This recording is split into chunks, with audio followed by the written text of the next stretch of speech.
যাই হোক, মনে পড়ছে সেসব জায়গা। পুরো দ্বারকা দর্শন করলাম।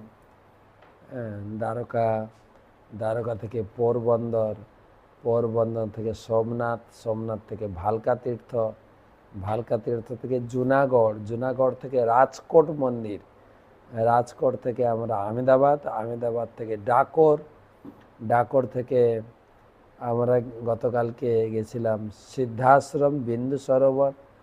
রাস্তায় আমরা মেহেসানা ইস্কন মন্দিরে শ্রী জগন্নাথ দর্শন ও প্রসাদ পেলাম। পুরো ট্যুরটাই ছিল অনেকটাই আনন্দ ভ্রমণ।